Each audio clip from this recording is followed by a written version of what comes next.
Hello there. Welcome back to another episode of Star Wars in a Galaxy, watching all the stars we can get our hands on. I'm Eli. I'm Jacob. And we are both so excited about this episode. This is one of my favorite episodes to do, our annual tier list episode. We are here. Unfortunately, Mads was not able to make it with us, but we hope to have her on in the future. So it's just going to be Jacob and I doing tier lists today. But I've gathered 4. Jacob, how many do you have? I have 3. Okay, we'll probably do 3 each, I think. We'll see how long the episode gets, but we'll definitely at least do 2 each of ours. How this works, obviously, this is our fourth tier list episodes after our 2 tier lists alone, and then our last one last year with the great Connor Chiki. So, of course, how this works, because I want to get right into this, is we are forced into agreement.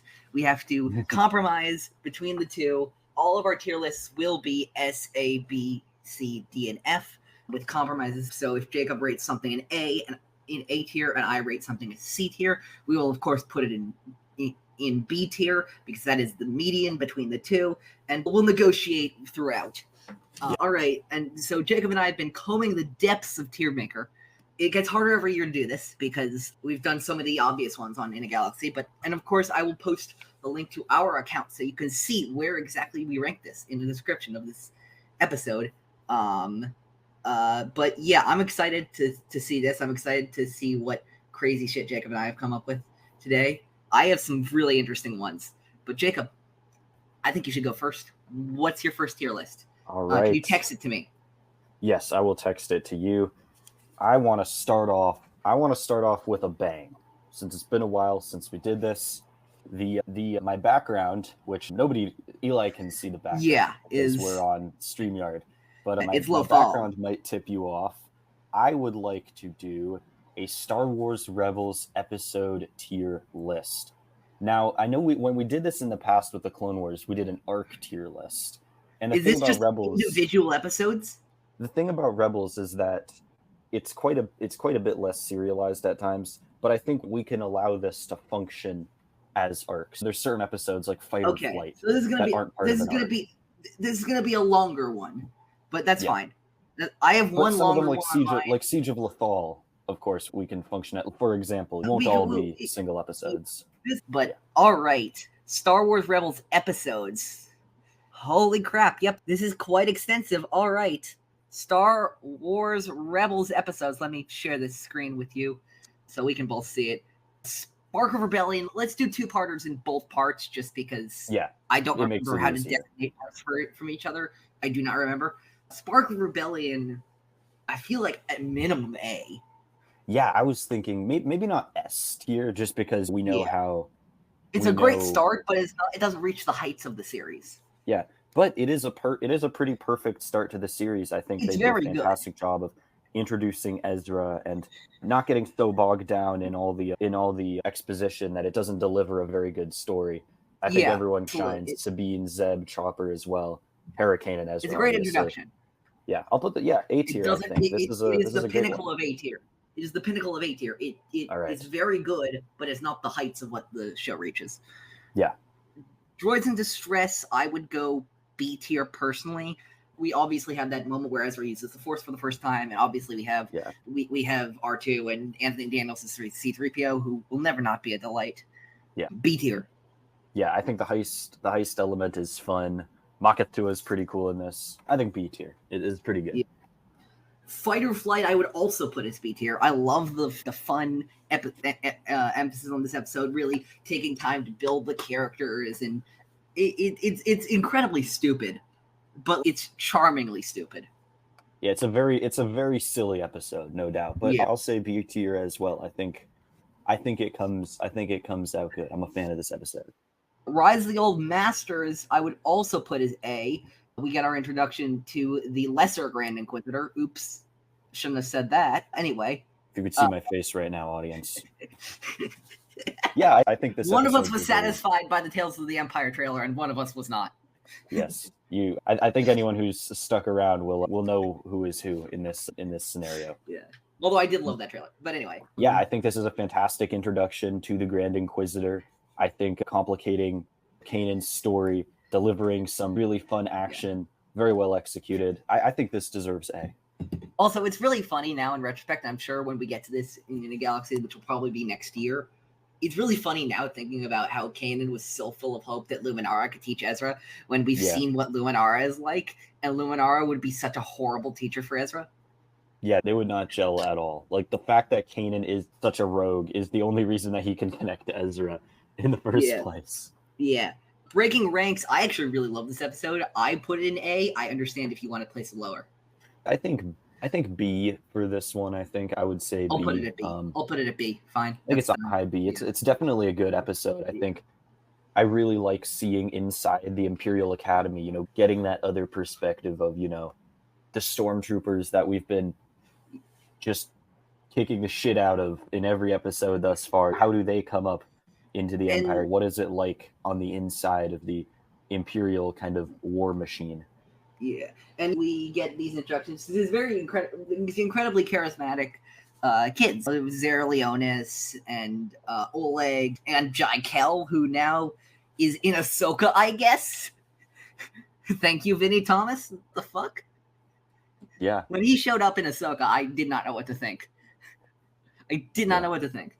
It's done in a very accessible, kid-friendly way, obviously, but it really is an interesting look at how do these kids kind of function and relate to one another and make meaning in their lives in a system, an authoritarian regime in which they are expendable and encouraged to turn on one another and step on one another.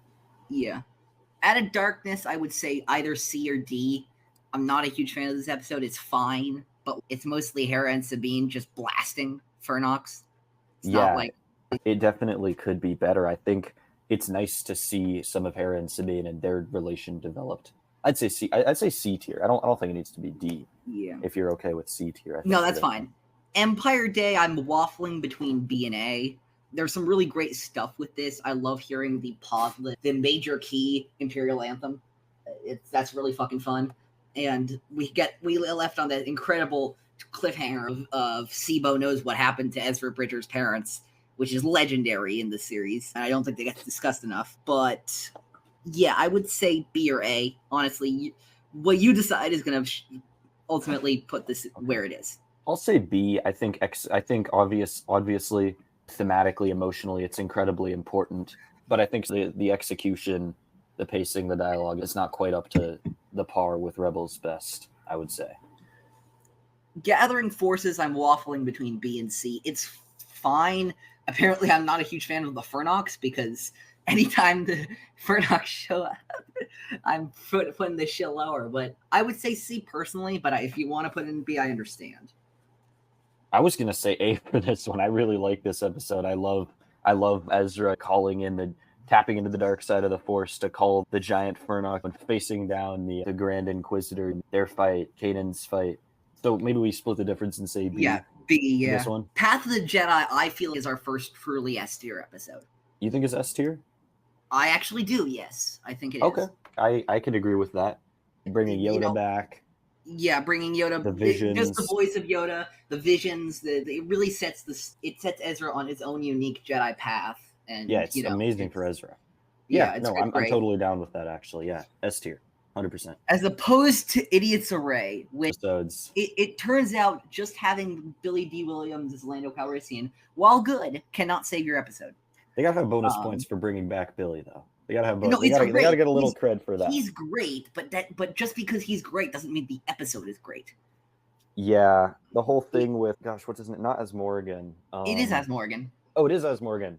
It is as Morgan. I was getting confused with Hondo. Gosh, no, I was getting sorry, Vijago. Vijago. No, it's as Morgan. I don't like as Morgan very much, to be honest. I don't find him to be a very compelling villain. And there's some weird slavery stuff with Hera about the Twi'leks being an overly... Yeah. There's some yucky stuff in there that I'm not crazy about, but whatever. I don't think it's... I think other Star Wars projects handle these themes and questions in Star Wars better. It's one of the weaker episodes, but it's definitely a bug. It's definitely an anomaly in Rebels, not like a regular occurrence. I'd say one D. Of those... D? Okay, I'm fine with that, yeah. I think it's just one of those season one, the gang's going around doing what they gotta do, and it's a little silly. Yeah. And that's great, but not in this episode. Yeah. Vision of Hope. This is Travis. This is Gul Travis. This is fine. I would say C. Yeah, I would say C. I think the twist that he ends up being a spy, a traitor, it doesn't really... Just the fact that I feel like the effects don't really reverberate forwards too much, so it loses some of the impact because of that. It seems like something that could be pretty important, but then it turns out to be a non-factor in the story at large. So I think C is fine for that one. So call to action, I think, should be at least A, and I'm going to tell you why, okay? There's one reason why, okay? Right. Buffalo Wild Wings has deals on deals. Buy one, get one half off Wing Tuesdays. Buy one, get one free Boneless Thursdays. And $3 Tall House beers every day. With all these deals, it's a win. Only at Buffalo Wild Wings. Was it worth it? Do you think anybody heard? I have a feeling they did. So that was the Buffalo Wild Wings ad, which was voiced by the voice actor. I'm blanking on his name. Taylor Gray. Taylor Gray, voiced by Taylor Gray, the voice of Ezra Bridger, edited into the broadcast scene. But like, seriously, disregarding even the meme, that broadcast at the end, I'm so excited. I don't remember a lot of it, but I remember it just being like really fucking good. Like, oh yeah, 100%. It was just really heartfelt and really, it felt like a big moment. Like that Ezra was saying shit that really mattered in the Greater Rebellion. I feel like there's a direct connection from this to when they get involved into the larger rebellion in seasons 2 and especially 3. Yeah, this is an amazing moment for him as a character where he takes everything that he's been growing, all of his growth, everything that he's been going through in this season kind of starts to really coalesce in this episode. I would say A. It's fantastic. Yeah, I would say. Is this the episode? Is Kanan captured at the end of Call to Action? No, I think, yes, that is correct. Yeah, that alone is amazing as well. Rebel Resolve and the next episode, Call to Action and the next episode, Rebel Resolve, honestly blend together for me.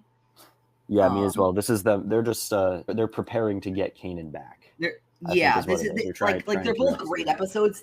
It's just very arced. Yeah, I would say Rebel Resolve is at least an A as well, maybe S. I think being able to see the crew without Kanan, that's their first real huge challenge. I think I'll say really A. Tests them I'll to the say core. A. Okay.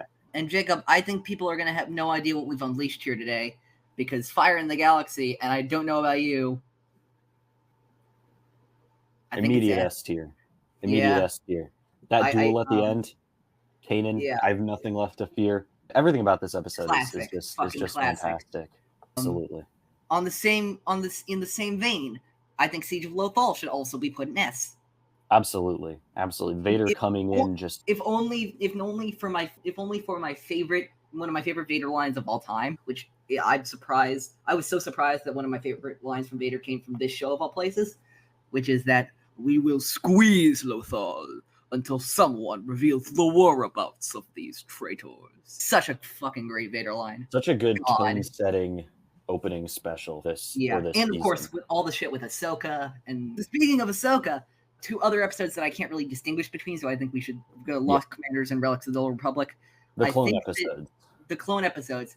I think at least A for these. Okay, I don't think. Yeah. I don't know if we can.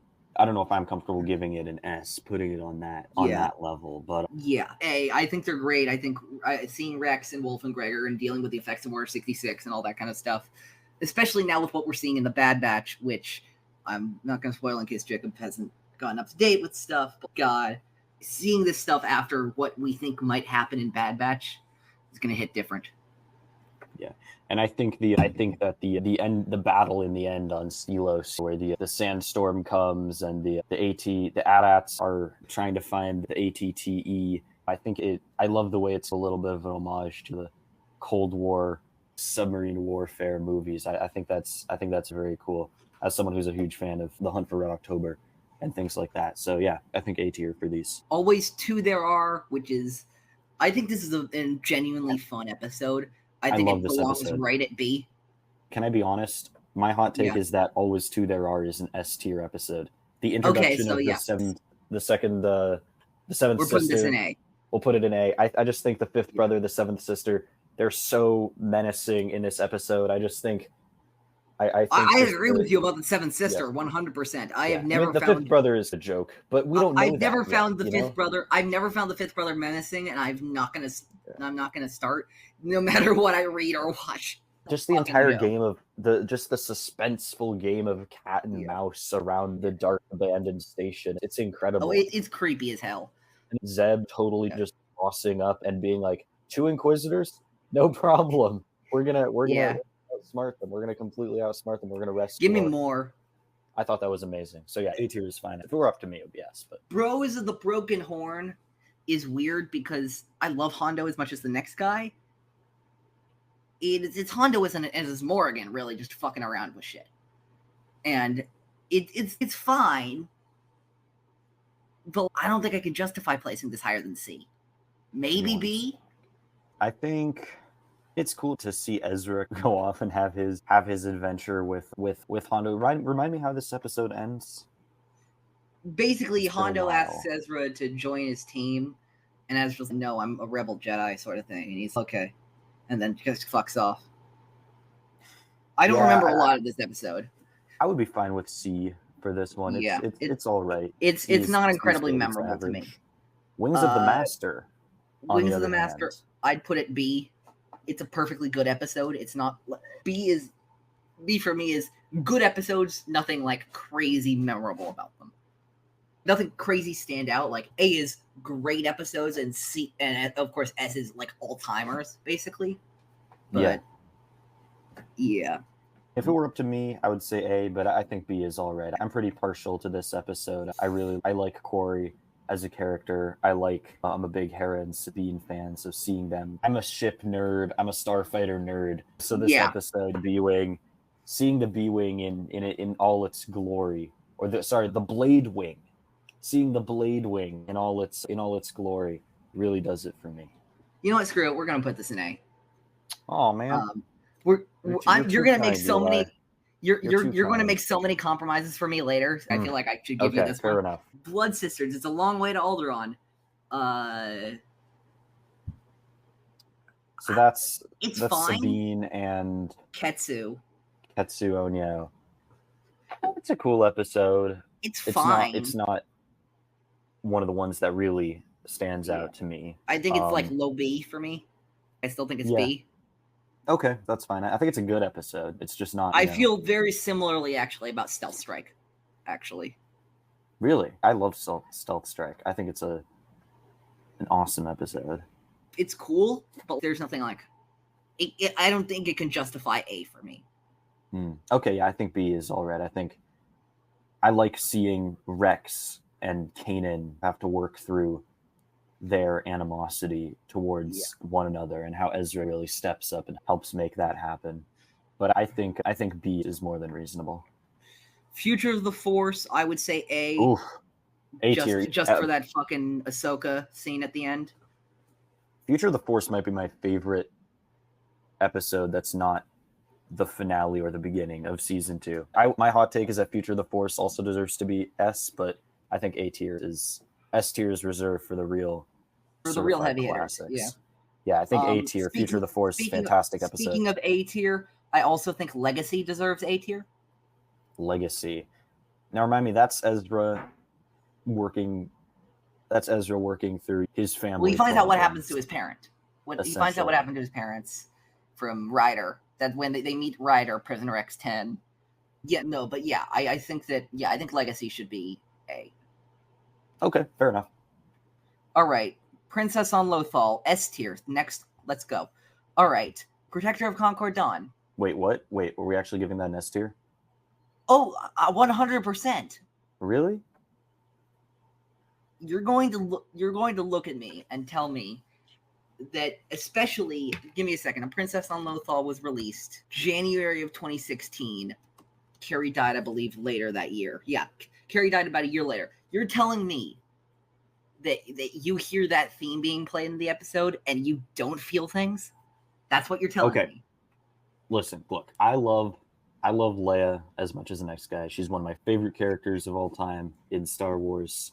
I really have a soft spot for everything that Leia's in. But you're telling me that's on the same level as Fire Across the Galaxy? Think about the other ones that are in S tier. Is it on the same level as Fire Across the Galaxy? Is it on the same level as Twilight of the Apprentice, Family Reunion and Farewell, other S tier episodes? If you want it to be here, I won't. You make a good point. I won't disagree with you. You make a good point. My answer is still yes, though. Okay. I guess there's S tier and there's S tier, and I think I can't. Maybe if you really want it to be an A, but it's just so special to me. Okay, if it's important to you, 100%, I'm with that. 100%. It's just like it's getting that extra level of connectivity back to the Skywalker saga and all that kind of stuff, and like Julie Dillon, I think, just does a great job as Leia. Yeah, I appreciate that episode a lot. Protector at Concord Dawn, I think, should be A. Introduction to Rao, major victory for the Rebels in this one by capturing him. Really interesting stuff, expanding into Mandalorian lore and stuff like that. Yeah, expanding Sabine's story. Yeah. Yeah, absolutely. I agree. Yeah. Legends of the Lasat, I think we're going to disagree on. I would put it at B. I feel like this deserves A. I think about all the episodes that came before this. We really didn't get a lot of Zeb. We didn't get a lot of Zeb in this season, and it's nice. It's very nice. I'll put it in A. To see him get some time, go through his journey, and it's a beautiful story. It is a great story. The thing of the bow rifle and the elders taking them through the star cluster to Lyra San. Come on, that's awesome. That's awesome. It's an amazing episode. It is good. The call pre the finale, I would put in B, but after the finale, I feel like we have to put it in an A. Yeah, I think knowing what comes next, and as an episode, I think it's a good episode as well. It's really good. It's a darn good episode. It's definitely enhanced by the finale, but I also think it's really good, and by Ahsoka, of course. But yeah, but I think it's really good on its own as well. Homecoming, I would say B. I might even go C, but I think I'd probably say B. Homecoming. Because I don't even think this is the best Ryloth episode in the show. Oh, absolutely not. I think the season 3 Ryloth arc is incredible, but I like Homecoming. I like getting to see Hera with Goba and Numi, with Chom. I like seeing the different sides, the different pockets of the rebellion aren't always on the same page. That's interesting. By the way, Gobi and Numa. Did I say? Goba and Numi. Oops. Okay. Yeah. You said that, it registered with me, and I was like, something doesn't feel right about that. And it took me a minute to be like, okay, whatever. Anyway, but yeah, I think B. Are you committed to A? If you think it's B, I'm not too committed to say that it's not. I think that's okay. Can we take honorable ones? Honorable ones, I would also say is A. Oh, honorable ones is an easy. I would almost be tempted to say S tier. I think as a standalone episode, that isn't a finale or a season opener. As a standalone episode that's not trying to tie together a bunch of different plot lines, I think this is one of the best that Rebels delivers. I think putting Zeb and Callus in this situation and basically just seeing what happens with these characters, I think it's so beautiful. And visually as well, I think the episode is so beautiful and striking on that moon of Geonosis, seeing Geonosis hanging low up in the sky as a contrast to the blue ice moon that they're on. And then obviously, emotionally, what these two characters are going through and what it means to them to have to work together. I would almost be tempted to say S, but I can go with A. I think we're going to do A. Shroud of Darkness is S. Come on. Shroud of Darkness is S. Yeah, seeing Jedi Inquisitor, everything about that episode, going into the temple. Ahsoka facing Vader, Kanan being knighted, Ezra finally getting to talk to Yoda. Yeah, absolutely. It's great. It's a harbinger of what's to come, and it's fantastic. Forgotten Droid is fine. I would say B. Wait, hold on. This is where Chopper discovers AP5. Is this the episode that ends with AP5 floating out in space? Or is that later? That's Double Agent Droid. Oh, yeah. That's season 3. Yeah, this one's fine. AP5 as a character is, I feel like, not terribly important or memorable in the grand scheme of things. I like him, but it's just fine. I think it's just fine. I think it's nice. It's a cool story with them on the Imperial Freighter, but overall, I could go C for this one, to be honest. I think it deserves B personally, but you think it deserves B? Yeah. Okay, we can put it in because I think it's better than Out of Darkness and Vision of Hope and Brothers Broken Heart. Mystery of Chopper Base, I think, is A. Ooh, yeah, I love Mystery of Chopper Base.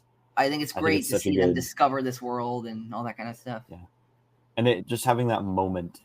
Gosh, I think it's in this and not in Twilight of the Apprentice, but that moment where we see Zeb and Ezra kick back and sit together listening to the rock radio, the space rock music. That's such a gorgeous moment because it's in a show about found family. They're finally all together doing their thing, just hoping that they can make a difference in the galaxy, hoping that they can stay together, stick together.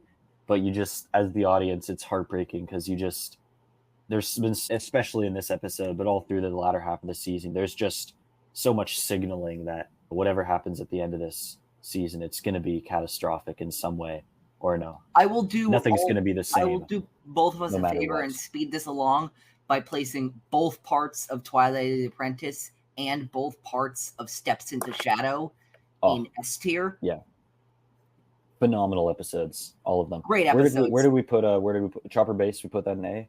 Yeah, perfect. Holocrons Season 3, here we come. Holocrons of Fate, I would say A as well. This is what Maul's coming back. He captures the ghost crew. He captures the ghost crew. Shit with the Bendu. Once a secret is known, it cannot be unknown. Yeah, I think this is an important episode. I like it. Yeah, I'd say A. Okay. I would also say A for Antilles Extraction. Antilles Extraction. I love Yeah, Antilles Extraction is a really cool episode. It's fun. I like seeing Wedge. I like seeing Hobby. I agree. Great stuff. Hera's Heroes, I would put... That's got to be an A or an S. Probably it's put such a good episode. Yeah. I was thinking maybe S, but no, I think it's A. I think it's A.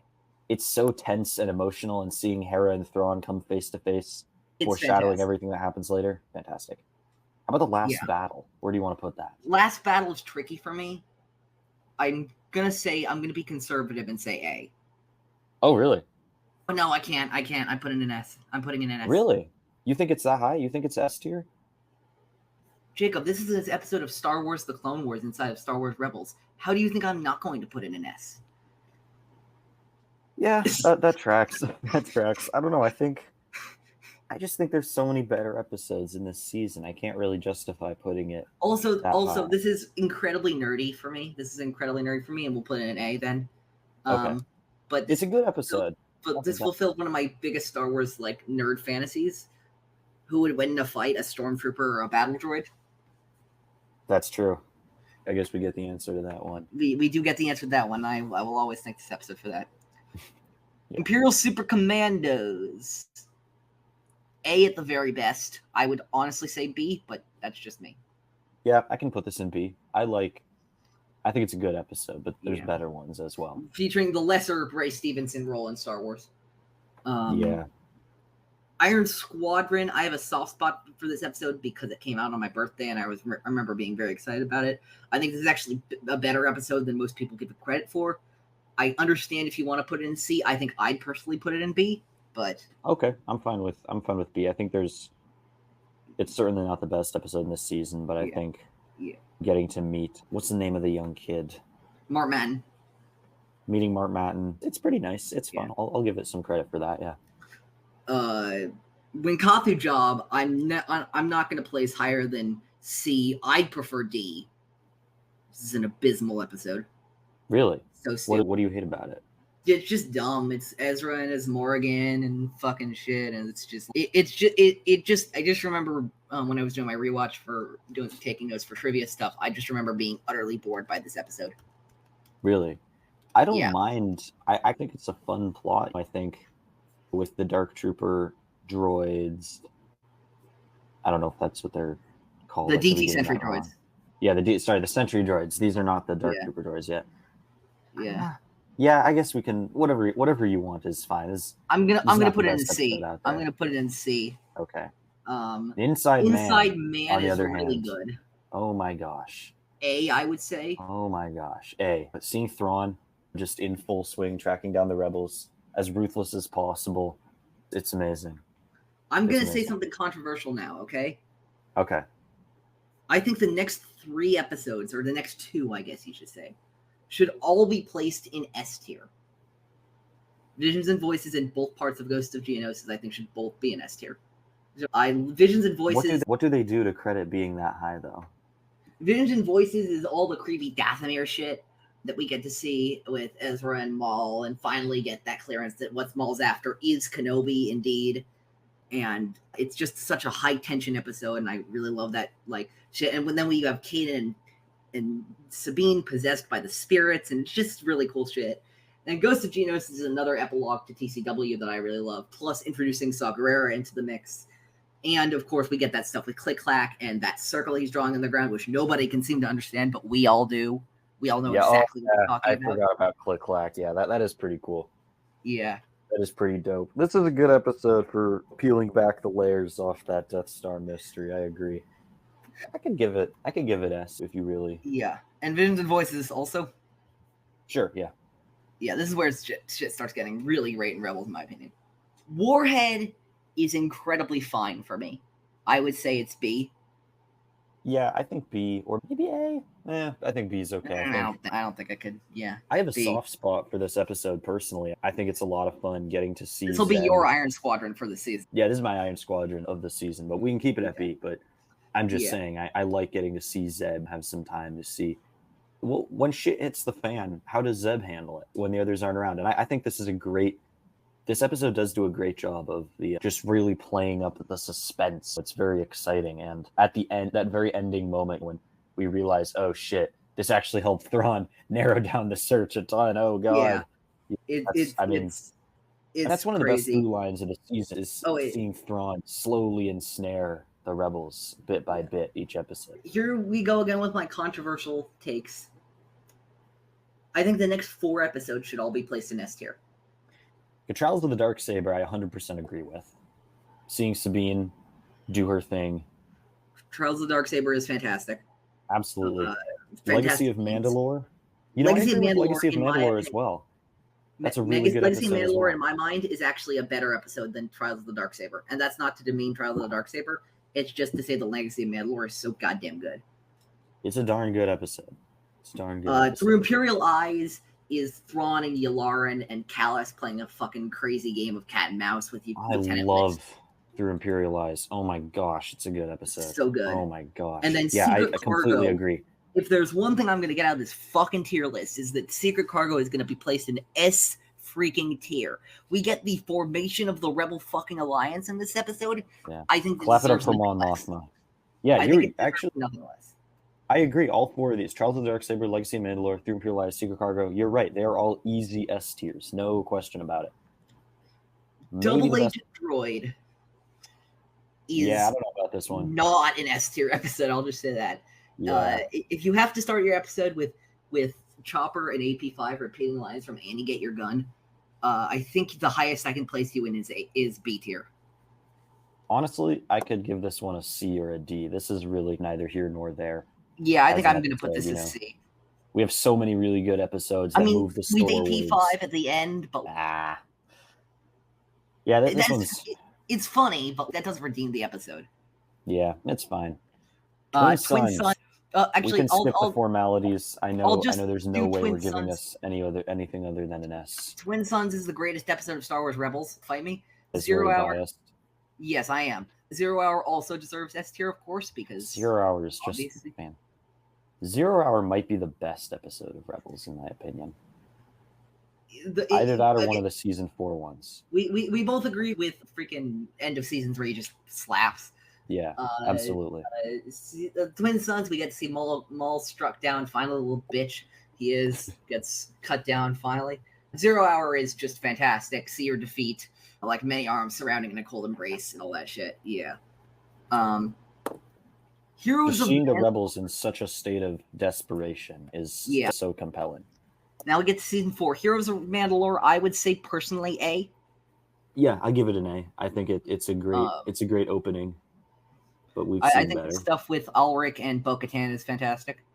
This is the only 2-parter that I think I'd separate, actually.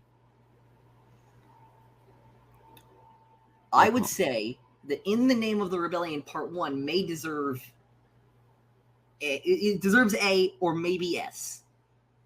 And part 2 deserves B, maybe A. And the only reason why is that part 1 contains the Mothma Guerrera debate, which is so fucking good. Like, it is some of the best writing, some of the best writing Gary Whitta has ever done for Star Wars. And I'm very much including Rogue One in that one.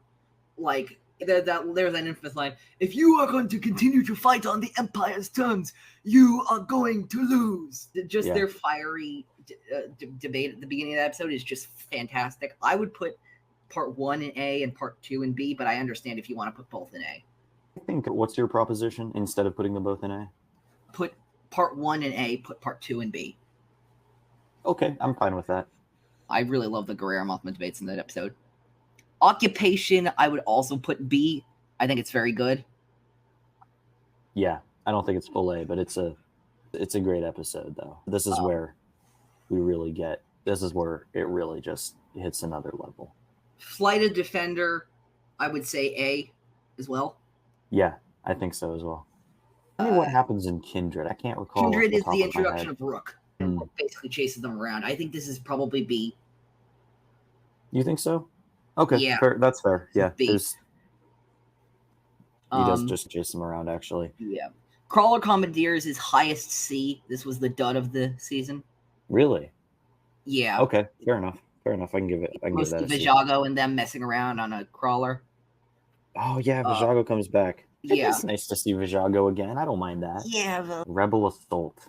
Rebel Assault is, I think probably S as well. S. This is when Hera gets captured. Yes, and of course, as we all know, Jedi Knight is F. Of course, that's the most obvious decision ever, right? Okay, Rebel Assault. Let's say S. Absolutely. No, I'm joking. Of course, it's all obviously S. Doom also instant S. Yeah. Oh my gosh. Absolutely. Wolves Come back from that 4-month break and then immediately have that. I was just like, oh my gosh. Wolves and Adora, I'm going to be controversial here. Mostly, I think of this episode as the lead up to the next one. I think this is a B tier episode. What? Yeah. Eli, it has to be. Eli, it's S. It has to be A at the very least. Okay, I'll put Wolves and Adora in A. Look, I'm a sucker for the mystic side of Star Wars, especially in Rebels, the way they handle absolutely. But you don't get the mystic side of this episode inside of Rebels in this episode. You get the lead up to the mystic side of Rebels in this episode. You have the wolves traveling through hyperspace or something. What more do you want? You get that in other episodes too. You know that, right? Yeah. Okay. Fine. But A tier. This is a good episode. World Between Worlds is automatic S tier. What a fantastic episode. Very, very, very cool. What a great Indiana Jones story, as I like to say. Seriously. Open a can of worms with this one, though. Not going to lie. Fool's Hope, I would say probably, I'd say A as well. Yeah. And then Family Reunion and Farewell, obviously D tier. No, I'm joking, of course. Family Reunion and Farewell. Yes. Gorgeous. Just for the line, Ezra's out there and someday we're gonna find him. It deserves an S tier. And how Ahsoka so beautifully followed up on that. Yeah. In case you can't tell, Jacob and I really love Star Wars Rebels. We sure do. The most stuff in A tier, closely followed by S tier. This will be posted on the Star Wars in a Galaxy tier maker account. That one took about 40 minutes to do. So It was a longer one. Jacob, you know what time it is? What time is it, Eli? It's time to execute Order 66. Oh, Order 66 scenes. It's time to execute Order fucking 66. Is this just scenes from... Oh, it looks like not just Revenge of the Sith. No, this is canon scenes, baby. We don't have an F tier on this one, and frankly, I don't think we're going to place a lot of things in F tiers in any of these lists. If we do, we'll obviously say so. But yeah, so this is across animation, live action, and video games, movies, and television, and video games. I'm so excited about this one. First off, we have Ahsoka's escape. We're looking at the initial escape of Ahsoka with Rex, where I'm thinking of specifically Ahsoka find Fox, and then she escapes, blah, blah, blah. Yeah. I think this is A. Shattered is such a good episode. Shattered is a fantastic episode, and no offense about Shattered, but here, like, just the fact that, I don't know, I think it's an A. I can maybe see putting in an S. I think A. I think then if you... Yeah. Speaking of somebody who I don't think is going to go in A, La Secura. Like the shot after they gun her down, there's a shot of a rock above that I really like, but I don't know if I could place this higher than B or C. Maybe C. I think she goes out pretty easy, and there's not much English. There's not much to really distinguish this one. Deppa, I know people have problems with the retcons and all that shit. Like, I don't care. Yes. I was not going to go close to there, actually. But what? Really? From Bad Batch? Not from Bad. I think it's fine. I think it's fine. I was going to go A. Actually, I think I was going to go A or B, but I think A. Wait. Which scene? Maybe I'm confused. Which scene is this? They gun her down, and then the Bad Batch is like, "What the fuck's going on here?" And then they chase Caleb throughout the forest and stuff like that. First episode of Bad Batch Aftermath. Bro, are you kidding me, bro? The clone getting the call from Sidious, and we see that in the background. We see Balaba reacting to it. We see the instant change and just the demeanor of the clones, the music, everything. This gives me chills. This one really gives me chills. I don't. Why is this not S tier to you? Because I think I don't know. I remember when we talked about the Bad Batch, we agreed that this was fantastic. No, I love it. I'm just thinking, like, specifically in the purview of Order 66 scenes. I feel like in the pantheon of Order 66 scenes, this is right up there with the best of them. Okay, no, honestly, that's fine. The OG, I feel like we got to put at S. The OG execute Order 66. And Cody, it will be done, my lord. That's classic. That is classic, absolutely. Same.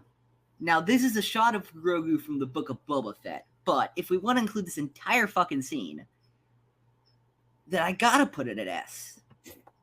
Yeah. For my guy. The door's open. Everything's gonna be all right, kid. And Kelleran fucking Beck, the guy from the YouTube show, saves Baby Yoda from the Jedi Temple on The Mandalorian. What the fuck is that? Brilliant. Absolutely brilliant. Similar vein, we have Jaro and Cal in Fallen Order. I think actually that's also an S tier. Climbing through that Venator, John Williams music blaring in the background as you're seeing Cal go through his trauma from 5 years ago. That shit rocks. Yeah, no, it's brilliant. I think the way that Fallen Order and Survivor address Order 66 is really fantastic and really well done. Ki-Adi-Mundi is a punk bitch, but it's sad, so I'm gonna say B. Yeah, I think you just see you just see them all stop and ready their guns, and you see him look back. Wait, what? And you see the betrayal and the it's good. It's good. Maul. I'm thinking of this is Maul's half where he fucking decides he does the hallway scene where he makes the hallway the weapon. I think I don't think I can put this at S. I think I kind of got to put this at A. It's good. Fair enough. Yeah. On the same vein as Ki-Adi-Mundi, since Plo unfortunately isn't given a lot to do until TCW, I feel like I got to put Plo at B. Yeah, I think that's fine. I think it would be lower, but just watching that does hit a little bit differently if you watch all of the Clone Wars. Yeah. There'll be like 3 episodes where Plo Koon is really important, and now you'll be sad during this 2-second shot in a movie. If that isn't Star Wars, I don't know what is. Yeah. In the best possible way, though. I agree with that. All right, you see what we have next? Oh, I can't quite tell. That's Reva. That's Reva. That's got to be S tier, right? That's absolutely. If you were going to say if you said anything other than S, I would have thrown a fucking fit. There's no way that's not S tier in my mind. Absolutely beautifully shot by Deborah Chow. Absolutely beautifully acted by Ayami Sledge and Moses Ingram. God, I love that scene. Probably one of my favorites of all of these, honestly. This is, I think, the deleted scene where we see Anakin's conquest through the temple, specifically killing Shakti for like the 17th time. B, maybe. A, maybe. Maybe B, I think. It doesn't really stick in my mind a ton in terms of... Stas Ali, I think, also should be C with Ayla. Yeah, Rip Stas Ali, but there's not a ton here. And then Yoda, I love this character. Obviously, listeners know Yoda's my favorite Star Wars character, and this scene is good. I think probably B, maybe A at the highest.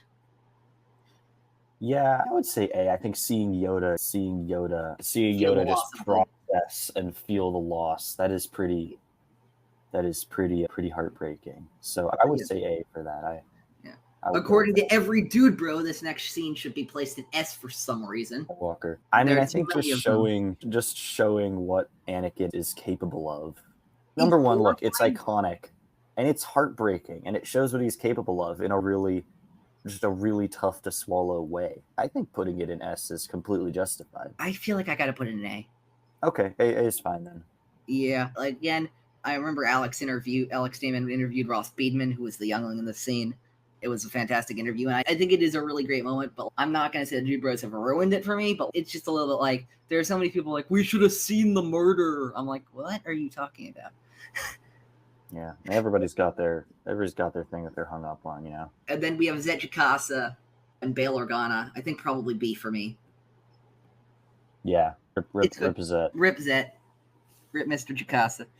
All right, so that was pretty quick Order 66 scenes. Let's see one of yours. Maybe if you have a shorter one. Okay, let me check. I think both of mine are pretty on the longer side. I have let's see, how many does this have? Oh man, that has a lot as well. 1, 2, 3, 4. All of mine have a lot, so if you have a shorter one that you want to do now, maybe that I have two shorter ones, so maybe we do those, then save the other ones for next time. Yeah. Or maybe if we have time at the end, maybe we'll do one of your longer ones. We'll see which one is shorter, and then, all right. Jacob, it's time to get going for almost an hour. But it's time to get fucking speculative, Jacob. All right. Let's do it. What do you got for us? Upcoming Star Wars projects tier list. Ooh, so this is based on hype? Is this based on how are we gonna? Yes. Based on how hyped we are for it? Yes. All right. We've never done anything like this before. Yeah, this is. No, I feel like we have, but anyway, maybe I don't know. Anyway, point is, there's going to be exception that we don't put on here, which is that since it's already started to come out, we're going to exclude. This was made right before the Bad Batch season 3 came out. But since it's already out, I'm not going to put Bad Batch Season 3 there. Okay, fair enough. All right, Dawn of the Jedi. Now we know, revealed earlier this week when we're recording this, being co-written by James Mangold and the writer of the Narkina 5 arc of Andor, Beau Willimon. Yeah, this one's almost certainly not going to come out for a while, just because we know no names. We know no names to it, other than Mangold and Willimon now, that was just announced this last week. And all of the other films have way more, all the other announced films have way more going on with them. But yeah, what do you think about Dawn of the Jedi? Sorry, excuse me. I don't know too much about it.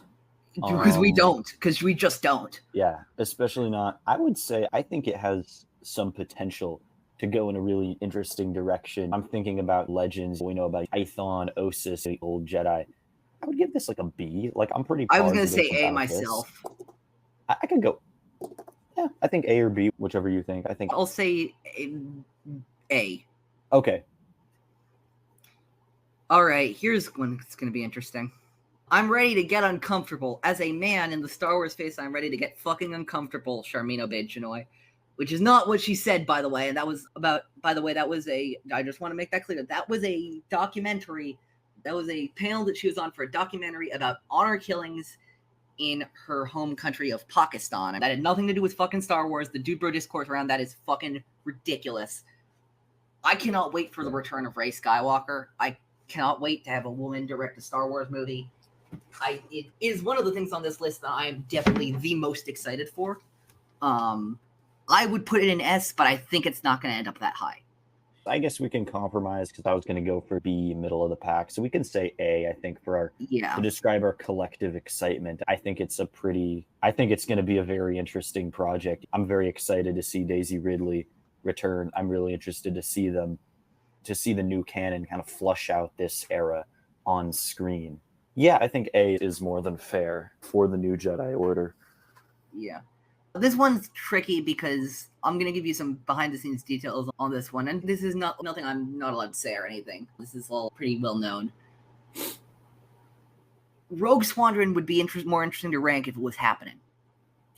Yeah, what's going on? Because I know one's been in the pipeline for a long time. Is it officially It's not dead? happening. Here's what happened.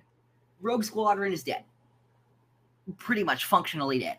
Rogue Squadron was one of the first films announced for after the Skywalker saga with Wonder Woman director and writer Patty Jenkins on board. Her and Lucasfilm were having some troubles like getting the script ready and stuff like that. It's like creative differences, maybe? Creative differences and shit, yeah. Same thing that was happening with the movie being produced, maybe directed, I don't know, by Marvel head Kevin Feige with Doctor Strange in the Multiverse of Madness writer Michael Waldron. But like those two, I remember there was an article about both of them in the Hollywood Reporter that came out. This was a while ago. It said, yeah, basically both of them are DOA at Lucasfilm. Interesting. Patty Jenkins said on a podcast like a month ago, she's no, I'm going to turn in a draft of it soon. Yeah, so we'll see. Basically, but I think she owes them a draft. I don't think they're going to do anything with it. I just don't. This is the least dead, likely but not all of these. Really dead. This is the least likely of all of these to come out. I have way more confidence in every single one of all of these than Rogue Squadron. Interesting. Every single one. So are we going to rank it, or are we going to... I mean, I guess it's not officially dead. I'm going to put it in D just because it's not going to happen. I really don't believe it's going to happen. Okay. Fair enough. And even if it is, I wouldn't be crazy excited about it anyway. Okay, fair enough. To be really honest. This is just a Star Wars like 3D image, but I happen to know what this is referring to. What's that? This is one that's also iffy, but way more certain than Rogue Squadron. This is a Star Wars film directed and written by Taika Waititi. Oh, Taika Waititi Star Wars. Yeah. Is that solidly coming? Because I've heard some things. So Taika's taken a while. Taika takes a long time to write, apparently. Yeah. And after he hit it big with Jojo Rabbit and especially Thor Ragnarok, it was like a Rian Johnson thing where everybody wanted him to do shit. Yeah. And Kathleen Kennedy and Taika both confirmed on many occasions that he's writing it. I don't think it's going to be for a while, but I do think this is still happening. But it's incredibly hard to tell. We have no clue about what this is. Okay. We just don't know. So I would put it at C. Because, again, it is happening. We just no clue what's happening. Okay. Yeah. It's something about this is I think people, when something like this happens where director or producer project is announced, people are very excited about whoever's heading it up. And then one of their other projects comes out and it's not received well. And all of a sudden, people are freaking out about the other one. We're just happy about it. This isn't fundamentally, because Love and Thunder, a lot of people weren't really fans of Love and Thunder. Yeah. But I don't think that fundamentally changes who Taika Waititi is as a director, as a writer. To steal a phrase from a good friend of the show, Alden Diaz, we live in such a what have you done for me lately society. Yeah, it's a good way of putting it. He says that fucking all the time. He says that all the fucking time, and it's become almost a meme how often he says that. Where I was on Alden and Ken Napzok's show anytime, and I typed that in the comments, and Alden just looked into the camera with a wry look on his face, and like, God damn it, he's onto my every move now. We have a Dave Filoni New Republic movie that will wrap up the Grogu saga. Of the three films announced in Celebration London, which, by the way, was a year ago on the day of recording this. Wow. Yeah. Right? Celebration London was a year ago. We have no idea other than it's going to wrap up. It'll probably be our equivalent to our canon equivalent to The Last Command, the Zon Thrawn trilogy. It'll obviously include way different characters, but I think it'll involve the same general conflict, New Republic versus Thrawn's Imperial Remnant. Again, a lot of this is speculation because we don't know. Mostly what we know is it's going to tie together the Grogu saga. It's going to be directed by Dave Filoni, and it'll probably release sometime in the mid to late 2020s. I'd say probably 2027, maybe. I'm excited for this one. It's a ways out, but I think it really depends on what you think of how Dave Filoni has handled Dave Filoni, Favreau, everything stemming from The Mandalorian. But I think it has a lot of potential. I was a big fan of Ahsoka. I'm a pretty big fan of most of The Mandalorian. So I could give this an A or I think an A for me, personally. Yeah, I've made no secret how I feel about Mr. Dave S. Filoni. I don't know if that's his middle initial. I just said that. But yeah, I think that it's solid A for me. The Mandalorian and Grogu, our next Star Wars film in theaters. We just got the release date earlier this week. I believe it is May 22nd, 2026. What do you think about what do you think about this one? This is an interesting one. This is really interesting. So it seems that this is going to be in place of season 4 of the show. We don't know that, but it seems like it. It seems like they had a bunch of ideas, and then over the strikes, they're like, this would work. Then over the strikes, John was like, this would work better as a movie. Which is an interesting idea. This is, we'll see. A lot of people are worried about this, like, about the timeline, because releasing within 3 weeks of The Mandalorian Grogu is a small indie movie called Avengers: The Kang Dynasty. So people are worried about another Solo fiasco. But these days Solo wasn't because of the timing with other movies. Solo was because of the timing with the other Star Wars movies, I think. It was also about the timing with Infinity War. I feel like there was some wiggle room there, but we can people say attribute that. Yeah, but anyway, regardless of release date, I don't think it's the final release date anyway. But I think it is going to be sometime in 2026. I would give this an A. I think I would give this a B. You give this a B? Okay, yeah, we can put it in B. I think it's going to be fun. We can put it at B collectively. I think it's going to be fun. I'm certainly not opposed to The Mandalorian or anything. I think it'll be fun time. It's not something I'm particularly looking forward to. I'm not attached to Din and Grogu as most people are. As a lot of people are. I don't hate them by any stretch of the imagination, but I think it'll be good. I think it'll be just solid good. Yeah. All right. Lando. A Star Wars story. Now, we got the confirmation recently this was a few months ago, that this is not going to be a television show anymore. This is going to be a film written by Donald Glover and his brother Steven, and will, of course, star Donald Glover, Childish Gambino himself, as the infamous card player. Can I say something maybe a little bit unexpected? For me, this is S tier. That's where I would put it in terms of my excitement. I am a believer. I am a huge believer and a huge fan of Donald Glover Jr., of Childish Gambino, of Atlanta, of Community. I feel like a lot of things that he touches are I'm very, sorry, very man. good. I think the and highest this has I a can lot put of potential. I'm sorry, man. I think the highest I can put this is A. Fair enough. I'm fine with that. I knew you would. I knew you would say that, but I had to toot the horn for Lando. I think if they, I still haven't picked it up, but I got a copy recently of the Orlando Calrissian trilogy from Legends, and if they go as goofy as that, I'm so in. I am so in. I hope it's out there. I hope it's out there. Next, this is not about light and dark. It's about power and who's allowed to wield it. The Acolyte. It's coming out soon, isn't it? June 4th, baby. June 4th. Wow. Yeah. Present for your boy. I'll take care of this for us. In the vicinity. That's not my birthday. I'll take care of this for us. I can't argue with Eli on this one. He put it in S freaking tier. Every time Leslie Headland talks about Star Wars, I grow more excited for this show. She is a true dyed-in-the-wool fan. Our first ever queer woman Star Wars showrunner. A High Republican live action for the first time. This is going to be a groundbreaking show in so many metrics for Star Wars. I am so goddamn excited for this show, and plus the trailer looks fucking good. It looks great. Yeah, the trailer does look good. our most recently announced and our next Star Wars, Tales of the Empire, which came out a few days ago at the time of this recording. The trailer came out a few days ago, time of this recording. The Morgan Elsbeth intro, intrigue, and stuff like that. But finally, after 11 years, we finally figured out what the hell happened to Barriss Offee. I'm going to be honest. For me personally, I would put this in S.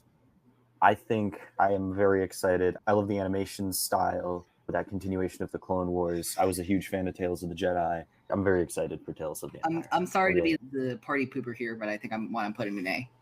Fair enough. I think that's where I was going to put it in generally, but there's some great stuff in here. I'm excited for more Lars Mikkelsen Thrawn. I'm excited for more Inquisitorius stuff. There's some really great stuff, and the trailer is great. But I'm like, the Acolyte is just peak for me. I'm so excited for that shit.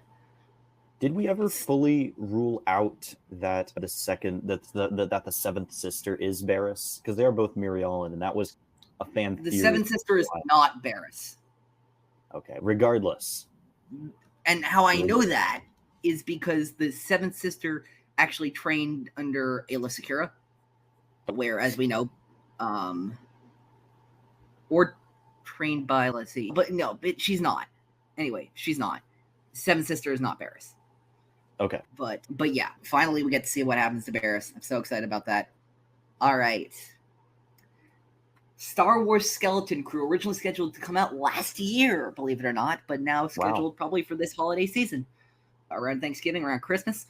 I think we might see more Peridea shit here, or stuff in that galaxy, at least, is what I've heard. Jude Law as a Force user of some kind, maybe a Jedi, maybe not, who knows. Good shit. I'll say B, though I could be convinced for A. Okay, I think B is okay. I think is not one of the ones that I'm jumping out of my seat for, but I think it could be. It has a lot of potential just based on what we know about it so far. Ahsoka Season 2. I'll take care of this one for us. S tier. Next. Fair enough. I mean, Ahsoka Season 1 was... Ahsoka Season 1 was really a lot glorious. Of fun. So. It was truly glorious, and I cannot wait to see what Dave does to pick this stuff up. Fantastic characters, wonderful story. I'm so excited for Ahsoka Season 2. Oh, yes, we have is better than Season 2. This one's tricky for me. I think it'll be... You know how I feel about Andor. All right, so yeah, that's where we're putting it. We're putting it in A. All right. Because for me, it's solid B. I think it will be... I think I'm going to like it better than Season 1 because I think it will feature some more connections to the larger rebellion and the larger story going on. But yeah, no, Andor is not my thing, as I've talked about a few times. So I'm not gonna. It's not bad by any stretch of the imagination. I don't hate it, but yeah. And then we have trailer coming. I think what usually happens, or the pattern that we see with the live action shows, is that in the second season, the scope tends to widen. There's more crossovers, but I hope that they don't do that with Andor. I think. They've told us they'll do that. Yeah, I hope that they don't let it get too out of control, because I think part of what made was that it wasn't very dependent on that aspect of Star Wars to be compelling and successful. And of course, I'm sure they'll do a good job. I'm sure it'll be well executed. Is the final season of the show. Ties directly into Rogue One. Tony Gilroy's confirmed the last scene of Season 2 will be Cassian walking on the tarmac on the Ring of Kafrene, going to meet Tivik for some information about this planet-killing superweapon. Seamless. It's incredible. That is something I love. Finally, we're getting our first story trailer for this game at the time of this recording on Tuesday. So it'll be about a week ago at the time of this episode premiering. Star Wars Outlaws by Ubisoft. Oh. I think this would be a whole hell of a lot of fun. I think this will be Do we know what kind of game this is supposed to be? Is it the original concept? Open world. This is an open world Star Wars game taking place between the events of The Empire Strikes Back and Return of the Jedi. You play as Kay Vess, a smuggler who's trying to make it in the galaxy with her pet Nyx, and a commando droid who the internet has been thirsting over since he's been announced because he's a commando droid in a trench coat named ND5. That's solid B for me. Yeah, I think in general, I think Star Wars video games are not. I beg your pardon? Go ahead. Sorry, in general, Star Wars video games are not my bread and butter, my number one cup of tea. I do enjoy a lot of them from time to time. So yeah, I think B is more than fair, given what we know and don't know so far. Although I will say, given everything we know about video games, we should have another thing on this list, which is Jedi 3. Because that has been announced. We are getting another Jedi game. Oh my goodness. We're getting a final. That'll be very exciting. It's going to be a final Jedi game, and I think I'd put that in A or maybe even S. But yeah. So that was our upcoming Star Wars projects based on hype. Again, we didn't include Bad Batch because it's already happened, most of it. At the time of this recording, we've just seen Identity Crisis and Point of No Return. This is a weird fucking tier list that I found. And I'm like, okay, we got to do this now. This is, as this tier list maker has described it, obscure Star Wars characters. Oh. No rhyme or reason behind any of these. These are just like, they're just kind of here. It sounds like a certain bracket challenge we did not too long ago. Yes, but this is even more shitposty. Really? Okay. Yes. First of all, we got to fire up them loud, another round of shots. Shot. Turn down for what?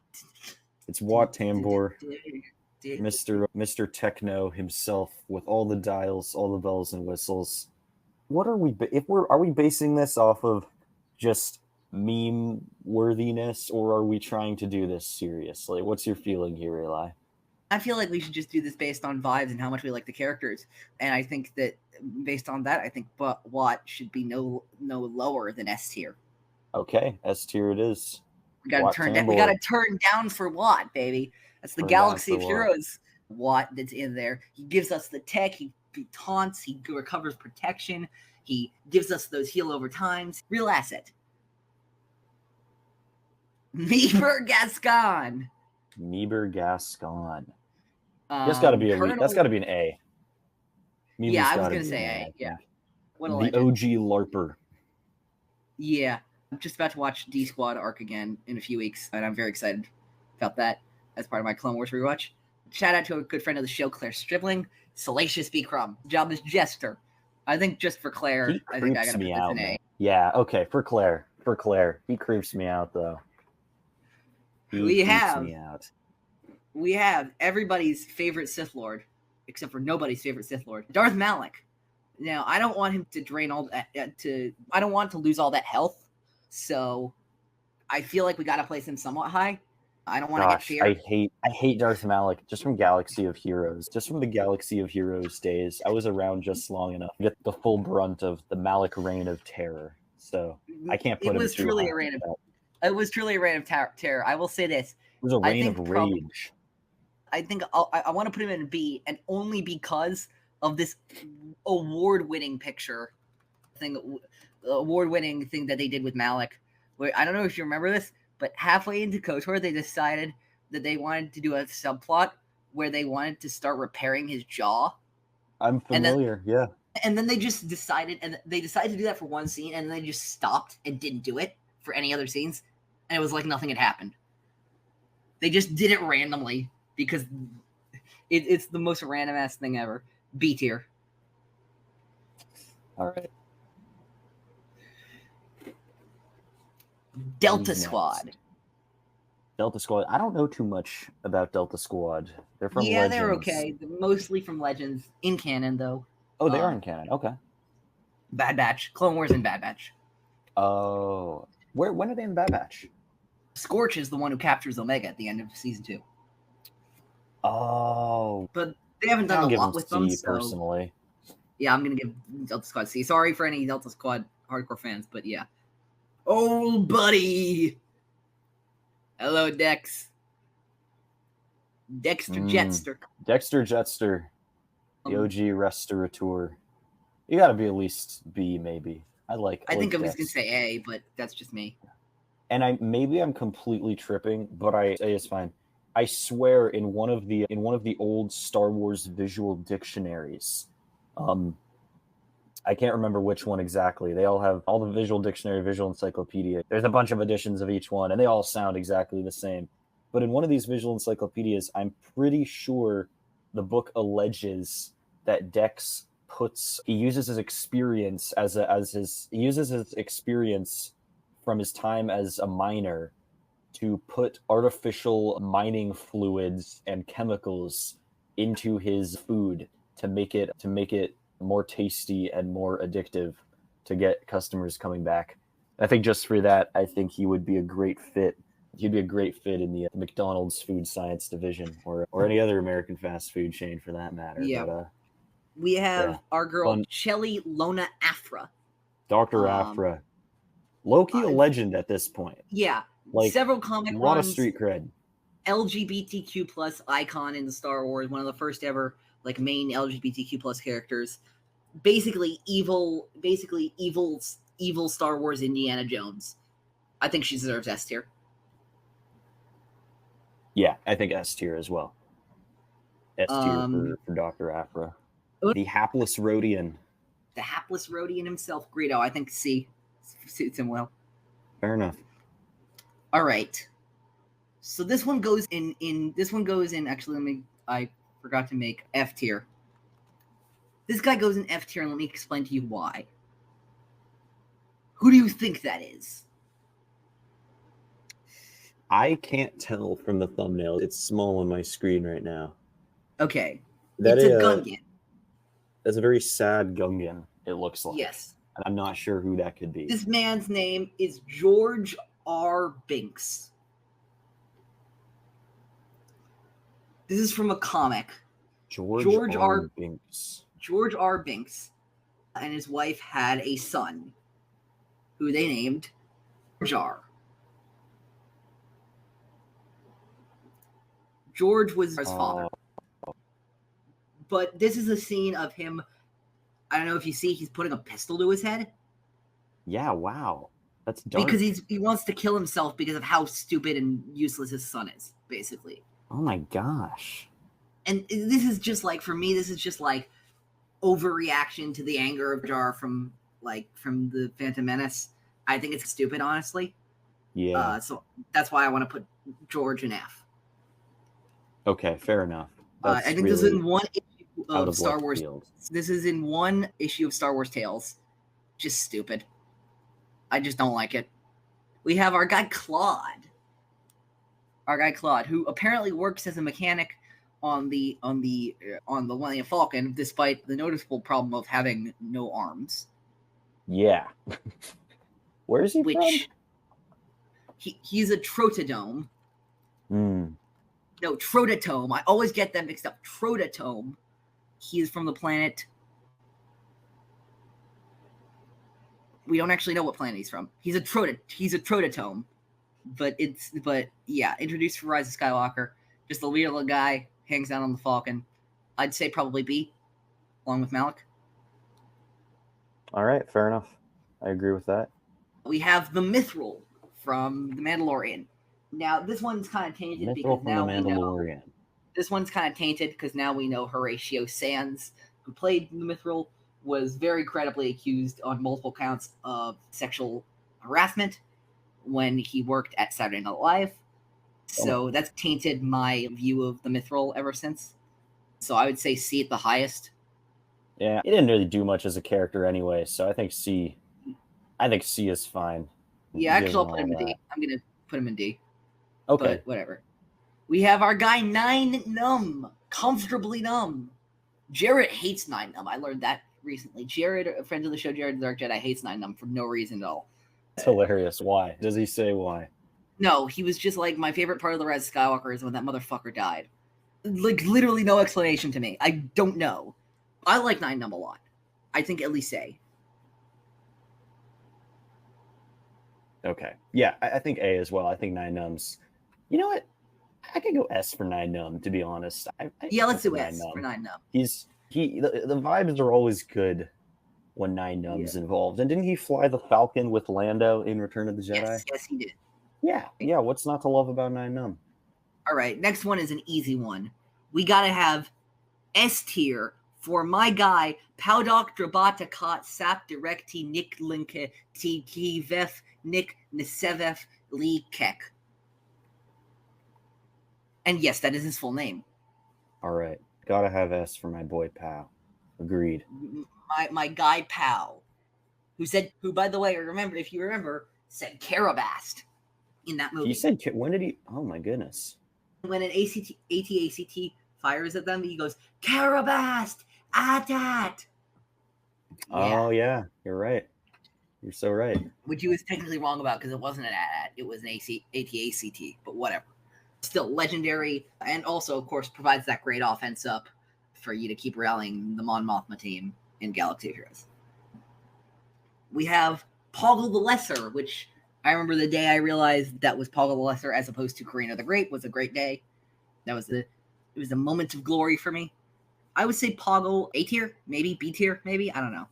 B tier. I think B tier because we know Karina the Great's really. We know who's really winning. I want Ray Sloan, a popular choice to appear in The Mandalorian. Somebody who I think is really cool. In Legends. She's not a Legends character. What? Who am I confusing her with then? I know she's not a Legends character. Isard? No, she's originally from Legends, is she not? No, you're wrong about that. Okay. Ray Sloan was originally introduced in John Jackson Miller's A New Dawn, which was the first ever canon novel. Oh, okay. So maybe it's just old enough that I confused it on the other side of that line. Yeah. Or maybe I'm thinking of someone else. But Ray Sloan, I think we should put an A or S. She's cool. Yeah, definitely. Sloan's cool. Similarly, on a similar note, Sidon Athano, the Crimson Corsair, background character in Force Awakens and also seen in Star Wars Resistance. I think he also deserves S. You think so? What does he really do, though? Look, okay. Fair enough. You feel strongly about this. That's fine. All right. Here we go. Here comes the pitchforks. Uh-oh. Sorry, Jared. Sorry, Buck.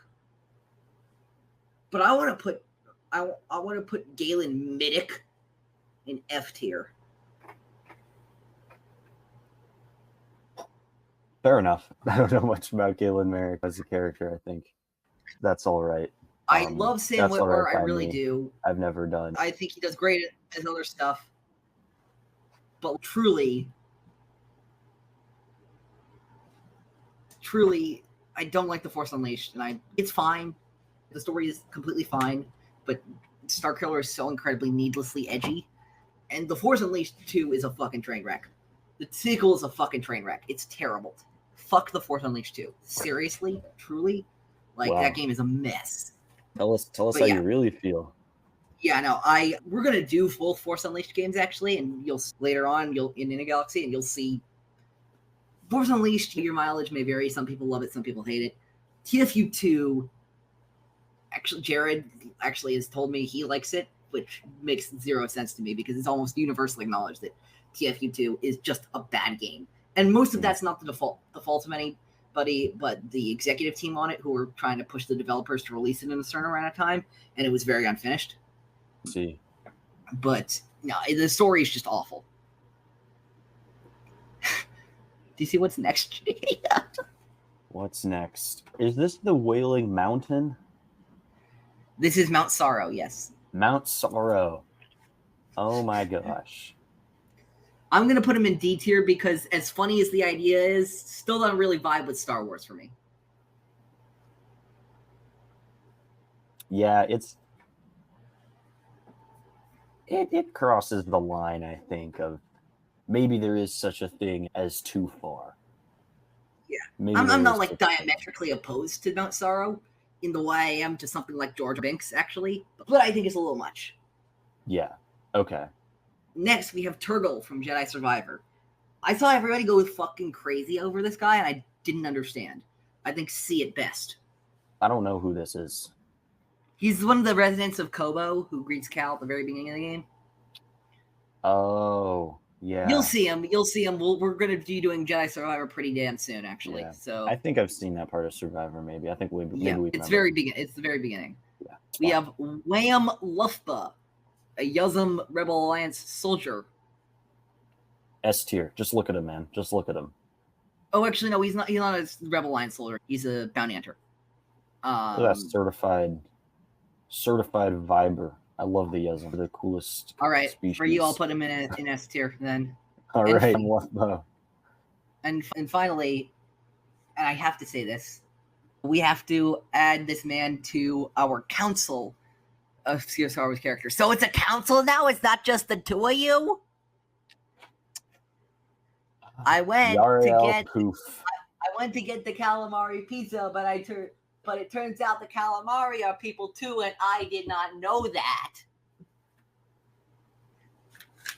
Robot Chicken is fantastic. Yariel Poof B? Yeah, I think B. Yeah. I'm excited to read. He gets a second life in Robot Chicken, but besides that, yes, not much. I'm excited to read about him in John Jackson Miller's new novel, The Living Force, which I'm very excited about. But other than that, yeah. So that was weird-ass Glupshitos, as I'm going to call it. What a handful today. Anyway, that's going to be it for this episode of Star Wars in the Galaxy. This was a lot of fun, as it always is for me. Sure was. Next week, we get back to Young Jedi Adventures. Next week, we get back to Young Jedi Adventures, and here's what we're going to be doing. Let me pull up our document so I can get this right.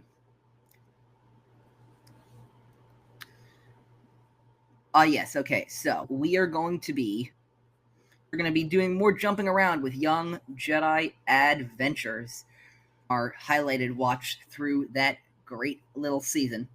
We're going to be, so last we left off with episode 12, Off the Rails and the Thieves of Tharnaka.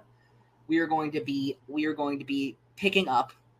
We're going to be in the first half of episode 13, Tree Troubles, the first half of episode 14, Charhound Chase, and both halves of episode 15, An Adventure with Yoda and the Talon Takeover. I'm very excited for all of them. Charhound Chase is important because we meet some pre-existing High Republic characters in that episode, which is exciting.